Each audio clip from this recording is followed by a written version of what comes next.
ఇంకా విశాఖపట్నంలో ఒక వ్యక్తి బతికేదానికి 700 కోట్లతో ఒక రాయల్ ప్యాలెస్ కట్టుకున్నారు తప్ప విశాఖ ఉక్కు గురించి కానీ అదేవిధంగా రైల్వే జోన్ గురించి ఏనాడు మాట్లాడలేదు.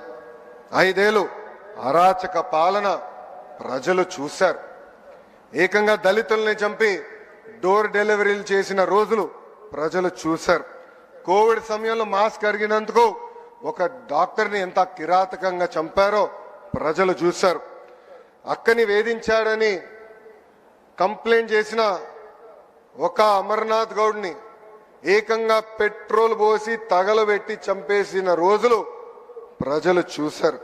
ప్రశ్నిస్తే లాఠీ దెబ్బలు, కేసులు, అరెస్టులు.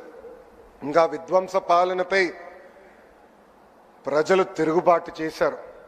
అందుకే పెద్ద ఎత్తున కూటమిని ప్రజలు ఆశీర్వదించారు, దీవించారు.